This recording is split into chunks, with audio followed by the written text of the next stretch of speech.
Bueno, como último punto, dentro de los contratos de trabajo vamos a hablar de la nulidad del contrato de trabajo, que puede ser la nulidad total o parcial del mismo.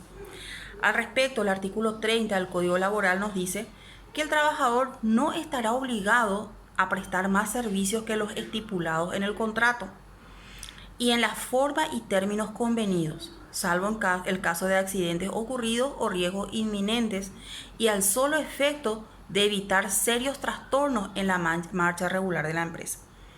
Si se les celebró un contrato de trabajo por 7 horas, por ejemplo, el trabajador solamente está obligado a prestar esas 7 horas, salvo casos de que exista peligros, ciertos peligros como incendios, inundaciones, derrumbes, pérdidas. Entonces sí puede salirse de esas horas pactadas o de esas condiciones previamente establecidas en el contrato. ¿Se entiende?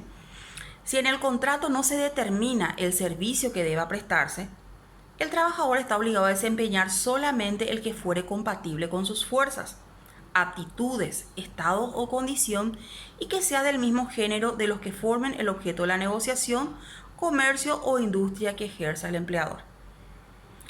Es muy raro que realmente se celebre un contrato de trabajo y no se diga qué función específicamente va a cumplir el trabajador, pero puede ser que se dé. Entonces, en ese caso, el trabajador solamente va a realizar el tipo de trabajo que están celebrando los demás trabajadores acorde a la fuerza, a su capacidad y a la condición que él tiene. Y conforme a la industria. Si estamos hablando, por ejemplo, de una fábrica de yogur, no puede pretender él realizar otro tipo de actividades. Un embalsamiento de cemento, por ejemplo, porque no es acorde con el tema de todo lo que tenga que ver con el yogur.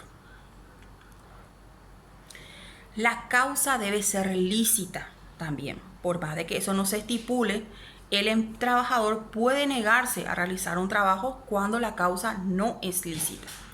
La causa lícita es otro de los requisitos esenciales del contrato de trabajo y guarda relación con el objeto determinado del contrato. Debe ser lícito.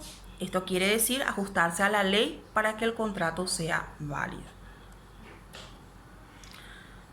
La nulidad total o la nulidad parcial del contrato. Primeramente vamos a hablar de la nulidad total, que es cuando en perjuicio del trabajador se implique renuncia a sus derechos otorgados por ley, o el trabajo sea ilícito, el trabajador sea menor de 12 años. La nulidad del contrato da ineficacia, o sea, no se puede demandar su cumplimiento, pudiéndose demandar la retribución de lo que hubiesen recibido si hubo inicio de ejecución o menoscabo del patrimonio por daños y perjuicios. Un contrato entonces es nulo cuando se celebra en perjuicio o implique una renuncia de derechos por parte del trabajador y también, digamos, trabajos celebrados por menores de 12 años, que ahora sabemos que con la ley 1680 es menores de 14 años, o sea, hasta 13 años no pueden trabajar, está totalmente prohibido. Al respecto nos dice el Código Laboral en el artículo 40: sin embargo, de lo dispuesto del artículo anterior, no será válido el contrato que se contraríe en perjuicio del trabajador. Disposiciones legales y reglamentarias. Entonces también cuando atenten contra disposiciones legales o reglamentos, no va a ser válido. Cuando atenten contra las bases de trabajo establecidas en los acuerdos conciliatorios y laudos voluntarios. Por ejemplo, un trabajo de 12 horas, sabiendo que está pactado colectivamente solo el trabajo por 8 horas, que se celebre un trabajo de 12 horas sin que sea pagado como remuneración extraordinaria. Los contratos colectivos de condiciones de trabajo también celebrados en estas condiciones.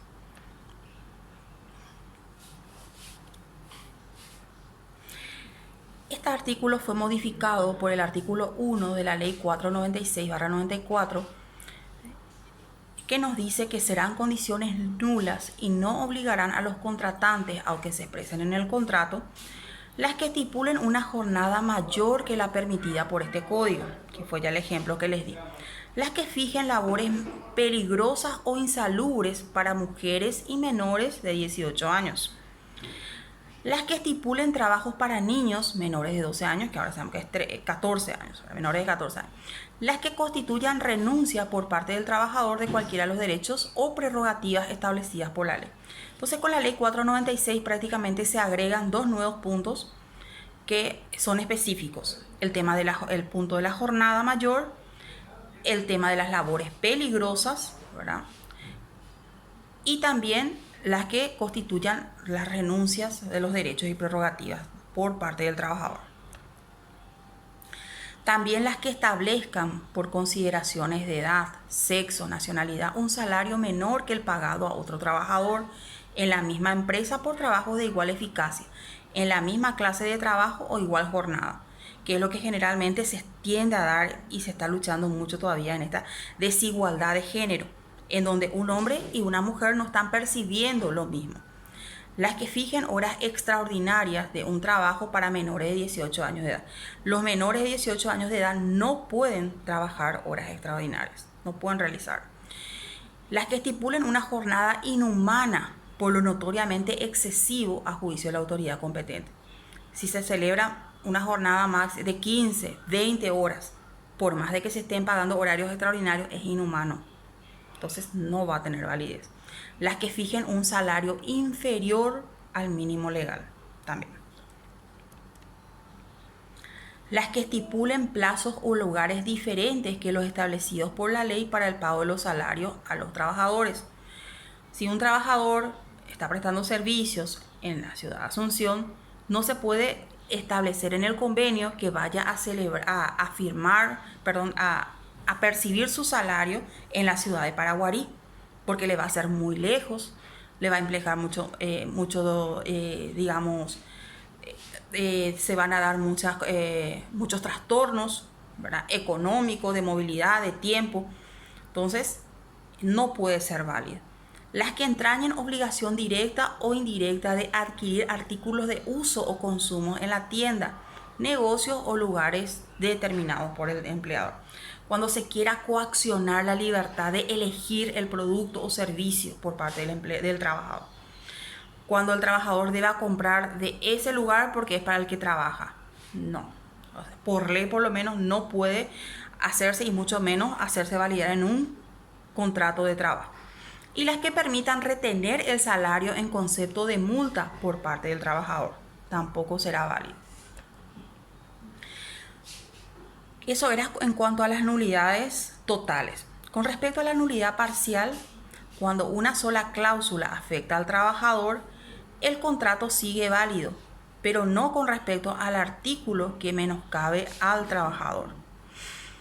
Entonces, si es solamente una cláusula, tenemos 10, 15 cláusulas, y solamente es una cláusula la que está afectando al trabajador, esa cláusula será considerada nula. Las otras sí serán consideradas válidas.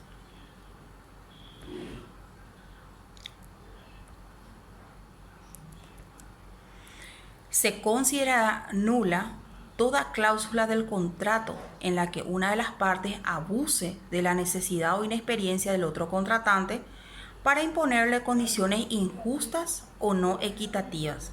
Entonces, conforme al artículo 41 del Código Laboral. Entonces, toda cláusula en donde haya un abuso abierto, arbitrario, de una de las partes hacia la otra, fundándose en la necesidad o inexperiencia del otro, donde se impongan condiciones injustas, no equitativas, serán inválidas o nulas. El artículo 42 del Código Laboral nos dice al respecto que si en virtud de los preceptos anteriores resultase nula una parte del contrato de trabajo, este permanecerá válido en lo restante, con las disposiciones adecuadas a su legitimidad, que fue lo que ya vimos, ¿verdad?, con el tema de la validez o nulidad parcial. De haberse fijado ventajas particulares por las cláusulas anuladas, el juez competente a instancia de parte decidirá la compensación que corresponda. Si queda nula una cláusula, pero se fijan ciertas ventajas para compensar eso, entonces es el juez el que va a decidir si la misma va a tener validez o no con respecto a esas ventajas. Hasta aquí entonces nuestra sesión de la unidad 1. Espero que les haya gustado. Espero también las preguntas de ustedes, ¿verdad?, en el grupo del WhatsApp, ya que con esta plataforma no se puede interactuar de manera directa, pero sí espero las preguntas y también sugerencias para ir mejorando. Muchas gracias y bueno, este es el inicio. Espero que vayamos aumentando nuestros conocimientos, profundizando y mejorando cada día más. Muchas gracias. Chaucito.